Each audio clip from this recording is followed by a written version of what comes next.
Hello everyone, and a very warm welcome at our webinar focusing on the elements on creating child-friendly school zones.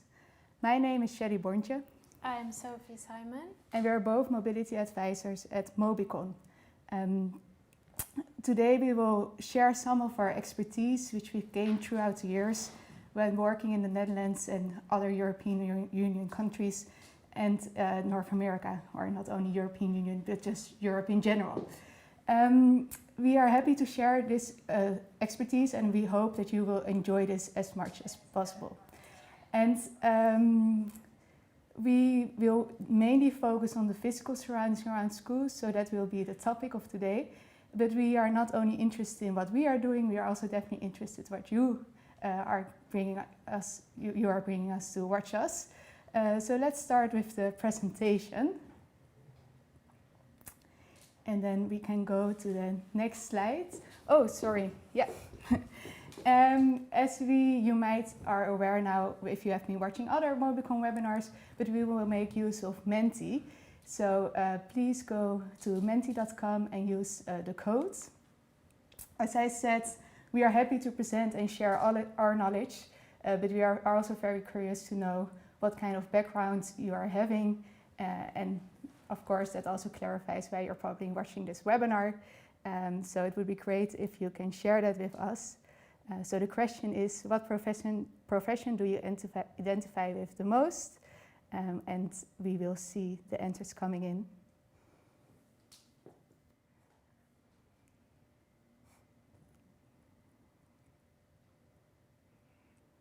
We were expecting to have quite a variety of people watching, which is great.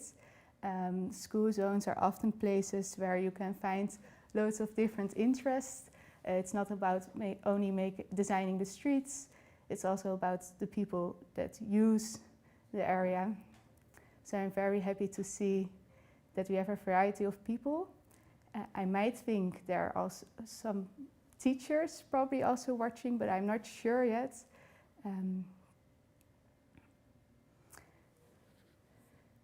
I think this is great for having an education, and for now we will just start continuing the presentation. Feel free to ask any questions via the Mentimeter, as we will be able to discuss them later on afterwards the webinar. There will be a Q&A session, so you can send any questions throughout the webinar via the Mentimeter. And I now saw that there are some teachers watching, so that's great as well. Okay, so to begin with, I would like to start with the Dutch context. Here you can see the route which I used to take walking from my parents' place to school. And as you can see, it's a very child-friendly environment. And I only had to cross a bicycle path. I didn't have to cross any streets with motorized traffic. So I was a very happy child walking towards school, sometimes by myself, or maybe my mom would walk along because she enjoyed it. And as you can see on these visuals, the school is really located in the center of the neighborhood. It's surrounded by pedestrian paths, it's connected with a cycle path, and it has some parking places at the left and right at the bottom. So it accommodates parking as well, but it's not really linked to a major route. Yeah, and how did it happen that in the Netherlands you can find so many child-friendly school zones? As you probably all know, the Netherlands is quite famous about being a very high-rate cycling country, but this hasn't always been the case, especially after the Second World War, when there was a growth of prosperity, especially car use, but also car ownership was very high, and this resulted in some conflicts. And this came because loads of streets weren't prepared for this high rise of car use, but also loads of people weren't used yet to all those cars. And happily, after all those years, in the Netherlands, we now see a different picture. This mainly came to loads of years of investment due to the government investing in bicycle infrastructure, investing in education, and that all changed to now the current situation where 75% of all Dutch primary school children cycle to school. Often they get familiar with cycling from a very young age due to their parents, as they cycle on the back or at the front of the bike from a very young age. And nowadays it's even not uncommon that people or children from the age of 10 start cycling to school by themselves or with friends. So I think that's a very positive sign and shows the Dutch context. But we are of course also very interested in some other more international contexts. So we will move to my colleague, which will tell a little bit more about it. Thank you, Shelley. Okay, when looking outside of the Netherlands, we often don't see such child-friendly environments around school, and school routes can often look something more like what you can see here, which used to be my route to go to primary school. And as you can see, it is very car-centric. I grew up in Luxembourg, which is the country with the highest car-to-person ratio in the European Union, so it's not surprising. So you can see I had a very short distance to walk, but even on that short distance, there were quite a few dangerous spots. I had to cross a gas station and a supermarket, so you always had to watch out for the entrance and exit points because there were a lot of cars, and it is also the main route which will take you into the city center. So there were lots of cars, and as you can see, there aren't any traffic calming measurements in the streets, so it was also quite common that people would speed. But nevertheless, I have really good memories about walking to school because I could always meet up with my friends and we could chat and play. And I still remember today how grown up and proud I felt when I was allowed to walk to school for the first time on my own.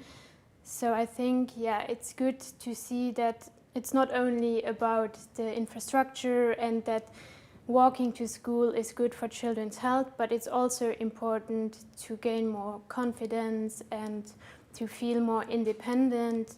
And that is why we are here today, to look at the different elements on how you can create more child-friendly environments. So if we go back to the Dutch content, an important value in the Netherlands is that independent mobility for children from a young age on. And in order to achieve that, you need at least these three things, which are a safe physical environment, confident children, but also teachers and parents that give the confidence and trust. And we are talking about 10 different elements today, which all are part of one of those three categories, so engineering, education, and engagement. So now we are at the second question. So what we want to know is which of those three categories do you think are the most present in your line of work? Is it engineering, education, or more engagement part? We are very curious to see what you are mostly working on.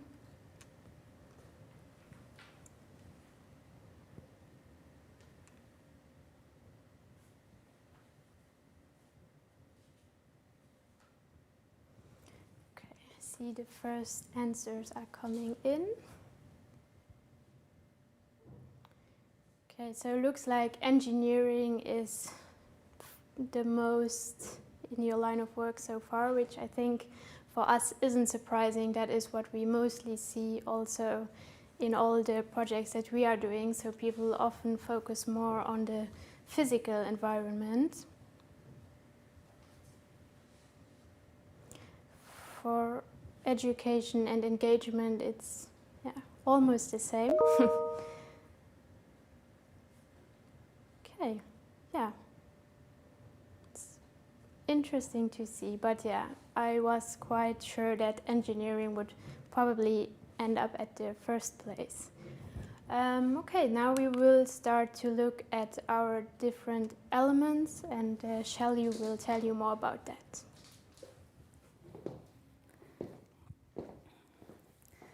Yes, thank you, Sophie, for giving your view on your route to school. And thanks for introducing the three categories we distinguish with engagement, engineering, and education. Here you can see all the different 10 elements which we have distinct within those categories. We will have a closer look at them now. So the first one which I will talk about is traffic calming as a way how you can help your school environment become a little bit more child-friendly. With traffic calming, we in particular mean that with design ways, you influence the streets in such a way that the speeds are being a little bit lower. And speeds, but also the volume, less motorized flows, will help to make the environment a little bit more child-friendly. There are different ways how you can do that. And in not every situation, there will be the same way how to approach it. For example, the school I went to is really located within a traffic calmed neighborhood. And most of the time schools maybe will not be located in traffic calmed neighborhoods and will be difficult to change the whole neighborhood. And therefore it will be better or perhaps easier to start with traffic calming measures at the streets immediately in front of the school and especially nearby the entrances, so at least those spots become very safe, and also because people are getting off their bike there, for example, or running out of the school when they are happy to go home. So it's really our advice with this element to think about what is the speed around the school and how accommodates the environment a child-friendly place. One of the great examples which most of you probably are familiar with is school streets as using a way to provide this traffic calming measurement. School streets aren't that common in the Netherlands yet. They are way more common in Belgium and in the United Kingdom. With school streets, we in general mean that the school is temporarily closed at the beginning or else well at the end of the day. And there's no motorist vehicles are not allowed to go in, but pedestrians and cyclists are allowed to go in. Of course, when you're going to implement a school street, it's really important to think about how to approach it, because you kind of cut off the street for any other traffic. So think about the traffic flow, think about how to accommodate parking. For example, we did a research in the city of Utrecht about the implementation of school streets, and we actually researched if schools were willing or if they were open or interested for the possible implementation of a school street, and if they felt like it would encourage walking and cycling. Besides, within this research, we held a survey along the primary schools. We talked to 35 primary schools located within the city of Utrecht out of the 115 which are present. And we also made a scan of the environment to see if we felt like there would be like a suitable place to implement a school street there. Out of this research, we found that around 1/3 of all the primary schools which we consulted see the benefits of the implementation of a school street, and also that 1/3 we felt like the immediate environment around the school was suitable for the implementation. For example, some schools already had a very high rate of cycling and walking towards the school, or already the traffic around the school was very traffic calmed. So there we thought that the implementation of a school street wouldn't be very beneficial. And some other schools shared that they really saw problems by the implementation of school streets because they felt like it wouldn't be the best solution to promote walking and cycling, because people are not yet that familiar with cycling. So then it's better to start with another program which focuses more on the practical skills or practical knowledge. So this is just a little insight about school streets. And I think what's also interesting at the current time we are living in, due to the COVID-19 situation, it might be interesting to think about the implementation of school streets, because it really provides extra space in front of the school, a space which you can use to accommodate social distancing. And for example, the city of The Hague was started with a pilot of implementing a school street last autumn, and now the schools in the Netherlands are opening up, and with the reopening of the schools, they decided that indeed we need to provide more space, and now 15 schools are having a school street, so they really accelerated that pilot program they had, and I very much understand this. The second element which we would like to share is the element which we called recognizable features. With recognizable features we mean design, but also like signs, markings and street furniture, which gives a signal to all people within the school environment to say, hey, you're now welcome, you're entering a school area, and please be aware of perhaps children walking, playing, and maybe they are not always that aware of you, so please be extra careful. Often these recognizable features are, it's best to combine them also with traffic calming elements and don't have only recognizable features and still cars that can very much speed there. The third element is about safe intersections. Research showed in the Netherlands that if there are safe intersections, children are way more, there's a very high chance that they will walk to school and feel safe during their route. Because intersections can be very a riskful area, and therefore you can also see it that children want to feel safe there, or not only children but also pedestrians or cyclists. So how can you accommodate that? For example, you can have a synchronized crossing, but also having children or pedestrians in that way or cyclists prioritized can also help to feel the intersection a little bit more safe. And therefore it's often also handy to look at intersections which are very nearby the school entrances, so that the route towards the school becomes safe and a nice way to travel to school. Yes? Then Sophie will continue. Thank you. Okay, so another element, one that can often be overlooked, is to accommodate adequate parking. And in school zones, you should accommodate at least 3 different types of parkings. Car parking, bicycle parking, but also what we call pedestrian parking. If you are willing to encourage safe and active travel, car parking shouldn't be overlooked, but at the same time, you also want it to take up too much of the space that is available. What you need is most of the time long-term car parking for the teachers, but also short-term parking options for the parents.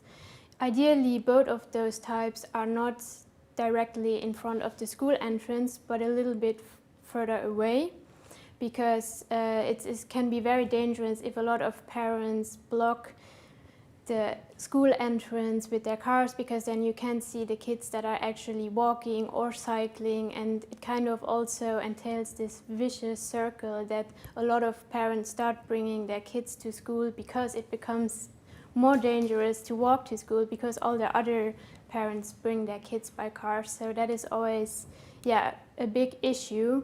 And park and ride zones, as well as pick-up and drop-off zones, can be a very great way to accommodate for car parking, because you can put these a little bit outside of the school area and then the kids can even walk the last bit. When it comes to bicycle parking, it obviously depends on the actual behavior of the kids. So if there are already a lot of people coming by bike, then you also need a lot of bicycle parking. However, it is also very important, if you want to encourage people to come more by bike, that you have enough bike parking. And this is not only for the bikes of the children, but you should also keep in mind that some parents come by bike when they bring their kids and they also need a spot. The last thing is what we call pedestrian parking, and it means that you should also facilitate enough public space in front of the school where the kids can meet and play, but also where the parents can chat when they pick up their kids, so they have enough space. And especially now, during and after the pandemic, who knows, it's very important that you have enough public space so that everyone can keep their distance. These are some pictures from a project that we are doing in Dortmund right now. And as you can see, there are a lot of kids that already come by either scooter or bike. but there isn't a lot of parking available. So right now what they are doing is that they are putting the scooters onto the fence. They lock it onto the fence, which is not the best option, and especially if you want to encourage more people to bike, then you should have enough spots for that. Another thing that we noticed with this specific project is what I already told you, that a lot of parents bring their kids by car and then they just park in front of the school entrance, even if there is no dedicated parking, which can create a very dangerous situation for the kids. Okay, while the previously mentioned elements focus mainly on the streetscape directly surrounding the school, it is of equal importance to have safe and fun streets for kids to walk to and reach the school, because a safe school environment is only as successful as the network that is connected to it. So all the streets that lead to the school should also encourage cycling and walking to make the journey as comfortable as possible for everyone that is going to school. So with a network of safe cycle and bicycle paths, you can really encourage active travel.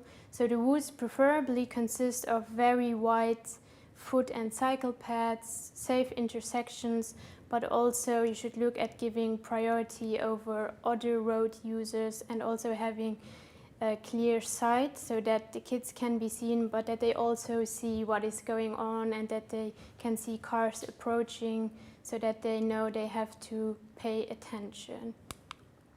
To show you an example of how you can achieve a dedicated network, here you can see an example from Luxembourg. This is an initiative where they focus on creating a safe school route. So what they are doing is that they analyze the entire walking network around the school, and then they come up with school route plans to indicate the safest way to walk from different directions. And to emphasize on where the safe way is, they put those logos that you can see on the ground so that the kids know which way to take. And they also put those logos at the safe intersection so that everybody knows, okay, if I take this route, I should be safe. And they are also, so each municipality has a different logo, and they are involving the kids in coming up with a specific logo, which is also a fun way to incorporate the kids and make them aware of this initiative. Now I will get back to Shelley.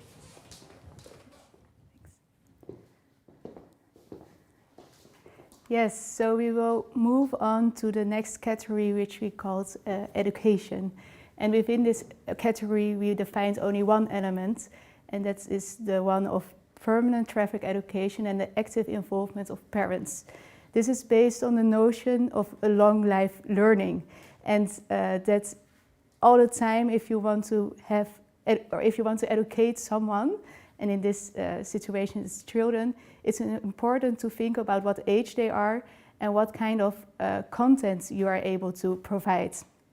So it's really important that the content of the education you are providing fits to the age group you're talking about. So for example, from a very young age, you can learn children to look left, right, left before crossing a street, or right, left, right, depending on where you live. But you can't really learn them all the traffic rules yet, because they will probably not remember or will not yet able to understand. So it's really important to continue the education in different ways throughout their lives. And within this education, we especially emphasize the needs of the active involvement of parents. And we see them actually as a role model. And it's also an informal way of educating. It's when children are out on the streets and traveling towards school with their parents, parents can already show like, oh, this is a point where you really need to watch out. Or they can already explain in a very playful, sometimes in a very playful way, and to help children to understand what's going on when they're out on the streets. Hereby, it's also interesting to know that parents are often really aware of helping their children to learn, especially also practical skills about cycling. So in the Netherlands, it's common that a child about 6 years old already has the practical skills to cycle learned by their parents. As I said, this is a kind of informal way of education, and there, of course, is also a formal way of educating if we talk about traffic education. If I say formal way, I mean either in an educational curriculum or in a program or in a campaign.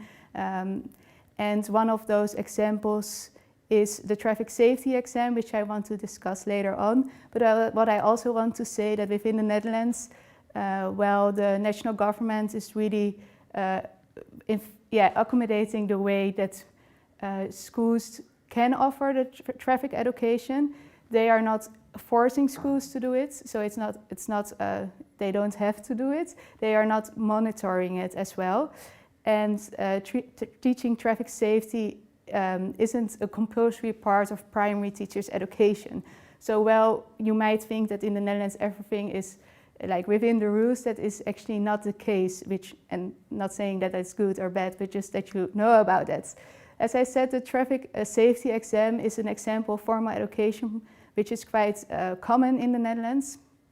The traffic safety exam has two parts. It has a theoretical part and a practical part. It's often given or provided to school children around the age between 10 and 12. So that's when they are still at the primary school, but just before they go to secondary school. So it's kind of the test before they are allowed or independently safe cycle towards secondary schools, where most of the time a little bit further away than primary schools. The theoretical exam kind of tests children their knowledge about traffic rules, the traffic signs, and they see pictures about situations and need to tell who needs to give priority to who. And the practical exam is really about practicing the children their cycling skills. It's always, there's a predetermined route which the children are going to cycle in most of the time in April. And throughout that route there are teachers along the way, or volunteers, or some of the parents, and the children will be tested on various skills of cycling. So for example, indeed, if they show their hand that they are turning. So that's really a formal way of providing education, and I think it's very important in this traffic safety exam that it's theory but also practical skills and a combination of them. So that was what we wanted to share for now about education and the permanent involvement of parents. But of course, there are more stakeholders which are often needs to be involved when talking about school zones. And then we go to the third category, which we called engagement. So the first element of this category is called a stakeholder analysis. Of course, it depends on what you're going to do within the school zone, who you need to involve, and how big or smaller you're going to need to do this stakeholder analysis. But often, most of the times, it's very helpful to bring as many parties around the table and see what the conflicts are maybe, or what the common interests are, and if you can see if there are any win-win situations. And if we talk about stakeholders, the most common stakeholders which are often involved are teachers, the schools, maybe the parents and the children, but also don't forget to involve local shops which are nearby the school zone, or residents living nearby the school zone, because if you're thinking about implementing a school street, they will definitely have to have a say about that as well. And sometimes it can be very helpful to invite the police, or of course advocacy groups. So please have a well think about this.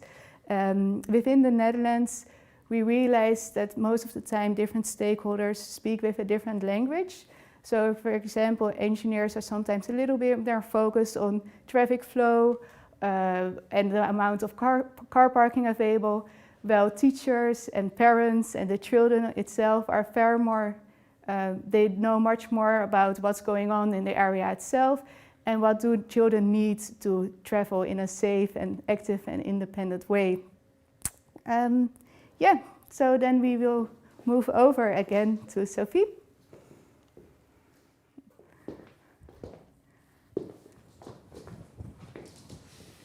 Okay, so our next element is data collection, and for that I will first share a little bit of data with you. In the Netherlands, 90% of the primary school children live at a walking distance from school, which is up to 1 kilometer, and 97% even live at a cycling distance, which is up to 2 kilometers. And in total, 2/3 of all the primary school children either walk or cycle to school. So in the Netherlands, the distance between the home and the school is the strongest factor why someone chooses a different type of transportation. So therefore you can see that the data collection is an important tool when it comes to encouraging more active travel. And some questions that you should always ask yourself is, what is the current travel behavior? How are the kids, the parents, the teachers coming to school? And why are they choosing a specific type of, either walking, cycling, or coming by car? What are the problems? What is missing right now? To give you a good idea about what are the actual challenges so that you can come up with the right solution. What you can see here is data that we collected for a project where we were looking at the schools and where the kids live. So in a lot of countries, for example in Germany, you no longer have to go to the school that is closest to where you live, but you have a free choice. And distance doesn't seem to be one of the main factors to choose a specific school, rather the program that they offer, or if it's like a specific type of school, like a Catholic school or something like that. But also a lot of parents choose a school which is on their way to work so that they can drop off the kids in one go.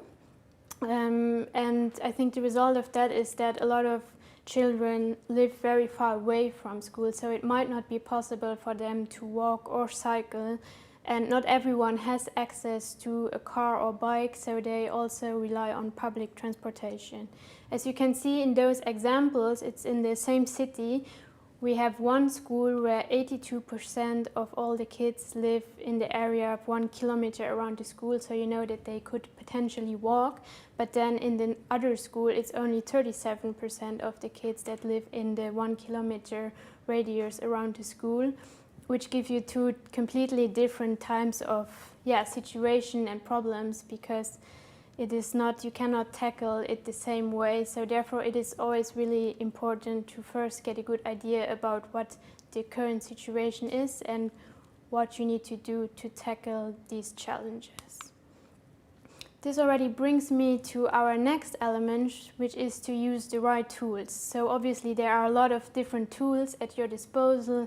There are a lot of different programs and also a lot of monitoring techniques. So it's good to first collect your data, analyze it, and once you know what the specific problem or challenge is, then you know there are a lot of programs and you can come up with the one that fits your problem the best. So a few options would be school travel plans, but also mobility managers at school, which are both not that common in the Netherlands right now, but more outside, like in the UK and North America. But school travel plans can be a great tool to use for each school. We are also doing it in some of our projects, and it's always good because you can look at all the data you collected and you know where the dangerous spots are, where there should be some improvement, and you can then come up with a school plan for each school where you show what the safest route is to walk to school.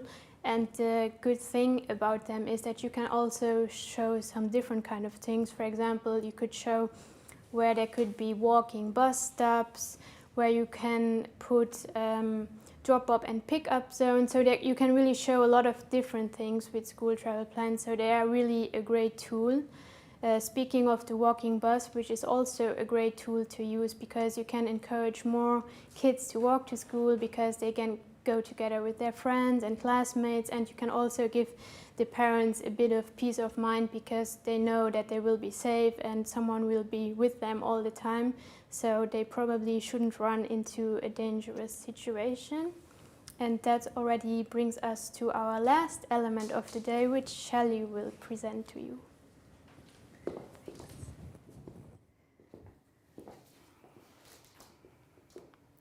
Yes, lastly, the last is effective engagement. And I think this element is in particular one element which really actually is so much linked to all the previous elements we showed. Because if you're going to do something, you're going to change something, you have a new plan, you want to have a new educational intervention, it's really important to communicate in the right way. Because what you actually don't really want to have, that people feel misinformed, or people feel like they are left behind, or that there is a lack of communication and people, you just don't reach them. And even while you're cooperating with the right stakeholders, people can feel not represented if you not use the right communication. Clear and open communication helps people to understand what you're aiming for, what your goal is, and also makes them often more involved. So again, when you want to increase people walking or cycling to our school, for example, by the implementation of a school street, be very aware how you're going to communicate that. Be clear about what your goal is with the implementation of the school street, and make sure that the communication is inviting and also represents the people you want to target. Yes, so we have discussed all the elements which we have identified. It went quite fast, from my opinion.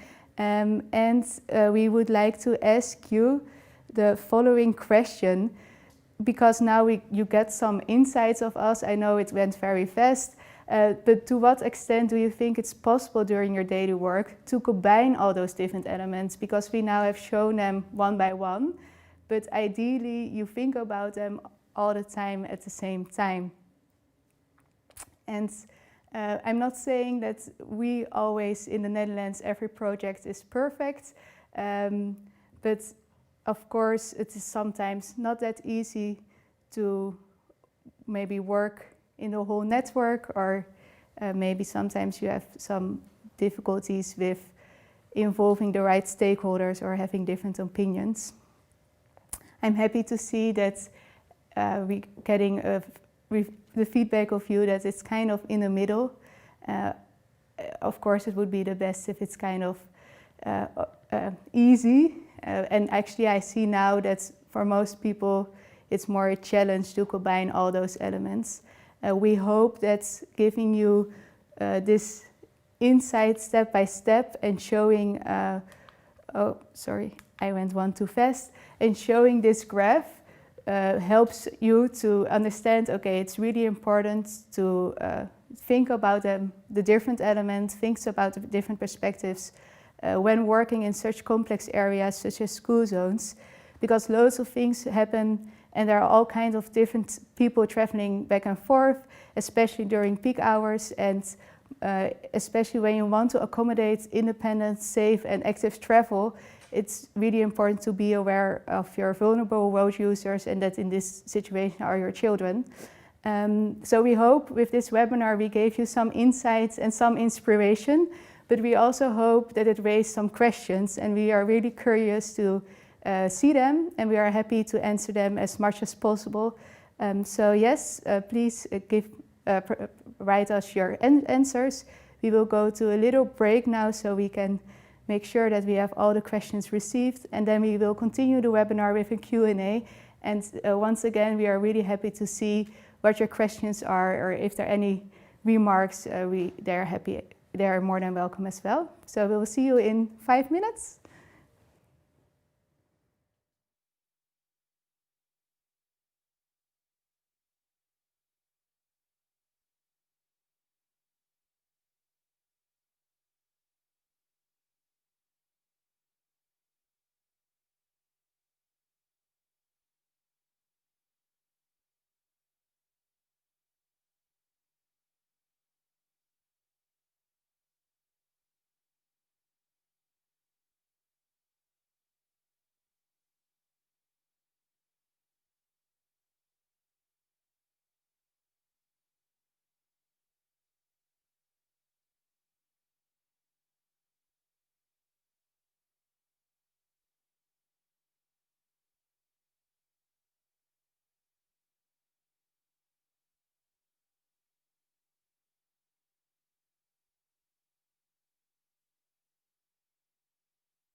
Yes, so welcome back, and we are starting with our Q&A session. Thanks for all the questions. We have quite some questions, so we will try to answer them as much as possible. We will read them out loud, and we will start with the first question. Parents as role models are often worked negatively for active travel because they tend to be very risk averse and the car gives them the easiest safe option. How do we tackle this problem? I think it's a very interesting question, and I hope I can answer it accordingly. But I think there's nothing bad with being risk averse, because you can still practice and cycle or walk towards school, and hopefully then later on during time, once children have learned the right skills, and will also move around in other parts of the other areas, so not only around schools. I think that by then they have the right skills and probably can also deal with less safe situations, but at least they have already gained the skills to deal with that. I hope I've understood the question correct, and I can imagine what you also mean with this question, that maybe because cars are not like being in the real situation and kind of feels like, oh, this is not the best way to learn. But I think actually there's not so much wrong with it. I'm not sure if you have anything to add? Yes, I think for the part of how do we tackle this problem, something that I think is really important is that you also educate the parents and maybe talk to them, tell them, okay, if you say it's not safe, so that's why you come by car, but have you thought about the fact that maybe it isn't safe for your kid because everyone brings their kid by car? Because then I think often parents don't really realize that, and that might give them like kind of a mind switch. And also things like introducing a walking bus can be very helpful, because then everyone is walking together and there is always a parent or a teacher that walks with them, so they can start by walking, but it will always be in a safe way. Yeah, I think that's very important indeed. Let's go to the next question. City engineers are often worried about recognizable features. For example, different colored zebra crossings. How do we convince them to look outside the engineering manual? I think this is a very nice question. And I know we need to be careful with this as well, because I know in the Netherlands, colored zebra crossings, for example, the rainbow crossing, don't have a legal status because it's not in the book. That's it isn't a zebra crossing. So I think it's you're not really following the engineering rules, right? Because you do something extra. Well, there's maybe a question: do you need to broaden the rules so it becomes easier to do so? Or is it also accepting that maybe doing something besides how everything needs to be is also fine and doesn't give unsafe situation, but actually helps safety? I'm not sure if you have any insights about the Luxembourg project, where they also included the recognizable features to make the network more inspiring. So the example that we showed with the logos, I think, is widely accepted by everyone, but it's also not like a big change. But then there was also a picture of this huge zebra crossing, which was also a pilot project. And there I know, for example, that also after they initiated this, the ministry said, oh, listen, this is actually not allowed to put different kind of colors on the ground. So they did have to remove it, which is a pity, because they noticed within a few days that cars were actually all slowing down.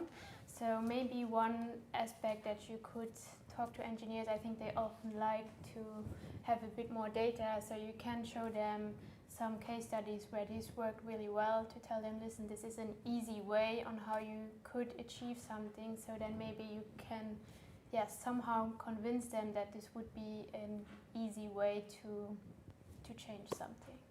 Yeah.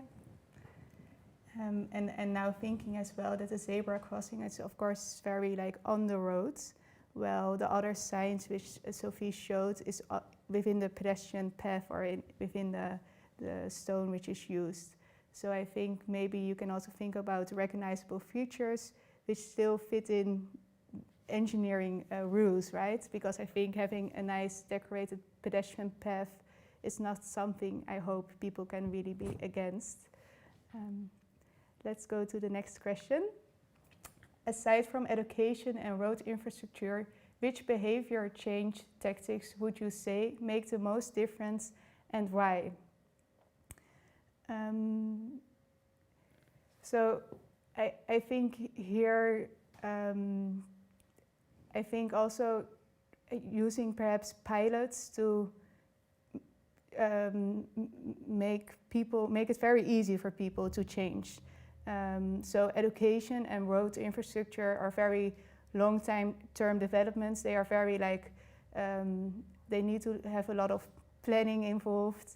They are big changes. Well, maybe if you can do a pilot or a pop-up intervention, you can try it out in a very easy and fast way without having the whole planning process at the start. And it also, if it doesn't work, it's very easy to adapt. So I think maybe piloting or having pop-up, having one day a year maybe, or a week, that you encourage really walking and cycling, just making small steps may be a helpful way to do it. Yeah? I like this question as well. How do you fit school buses within these strategies to promote active modes? Yeah, it's a good question. I know this can also be a bit tricky because obviously in a lot of countries and for a lot of kids, school buses are the only option or a great option to come to school.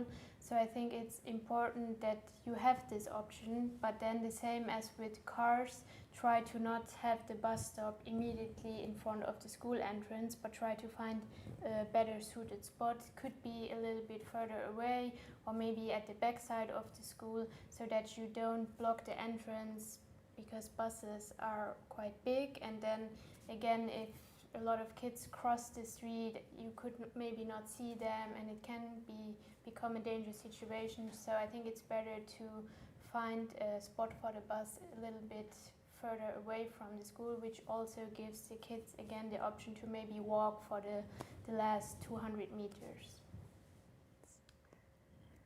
How far from the school would you expect traffic calming to begin? Minutes would be great. Yeah, so I think as said, ideally schools are situated in traffic calmed neighborhoods. So kind of the whole surroundings like are traffic calmed.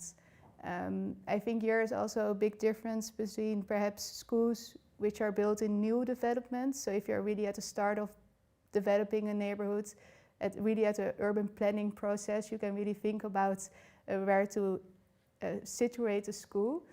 But most of the time you will probably deal with schools which are standing there for years, and you can't probably have influence on the very broad surroundings of the school. Although, of course, it would be great to have a traffic calm neighborhood all around the school. I think here the element network planning comes in as well, because of course you can have traffic calming measures at the street where the school is located, but the route linked to that school is very important. And then, of course, you need to think wisely about where is that network, where's the start, where's the end. And of course, it's better when there are multiple routes towards school, but it really depends on the situation, what is possible or not, because major changes you can't really change a true route to a traffic calmed area if you don't accommodate the traffic which has to be probably on that route to somewhere else. So I think it's thinking about what is feasible and what is doable. And ideally, the traffic calmed area will be great enough that everyone that lives and goes to that school can walk and cycle safely. But that's kind of the ideal situation, and otherwise I think it's best to think about what is possible or what not. From your experience, where does the initiative for school streets usually come from? Who is leading it? Who is then tasked to manage and execute it? Thanks for raising this question, and I think indeed there's loads more to talk about school streets. I'm not an expert about how it normally goes. I actually also think there is no normal process in this is always the leading party. I know that in the London there was it really coming from the local authority, and the project in Utrecht, it was also the municipality that was involved and leading it. So I think that would be a good starting point. But most of the time, if it's for example parents or maybe advocacy groups that are willing to have a school street implemented, I think then it's important that you show to maybe the parties that can enforce it a little bit more why you want it and why it's needed, and give them, provide them with information and reasoning why they should think about it. So from the examples I know, it were mainly the municipalities itself, but I don't think there's one approach for implementing school streets, and this is how to do it. Although there are several guidelines on the internet with loads of information and loads of tips, but I don't think there's one way how to reach this. And for leading it, I think it's, as far I'm aware, schools really want to have the municipality involved because they often don't want to lead it all by themselves. So I think, especially in this situation, it's really important to involve different stakeholders. We're going to the last question. Can we find information on the internet about the realized projects, among others the one in Luxembourg with the rainbow on the streets? Yes, you can find some information online. Not sure if we can, I think we can share it with everyone later. I do know how to find it. I think you probably would have to Google it in Luxembourg, so we will just provide that information for you later on. Yes, and then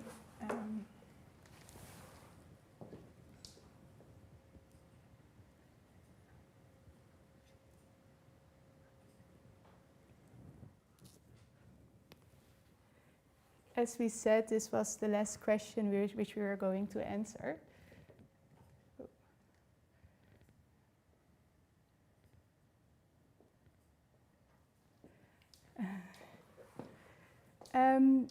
I'm sorry that we weren't able to answer all the questions. Also about the examples we shared, of course we will share the information. And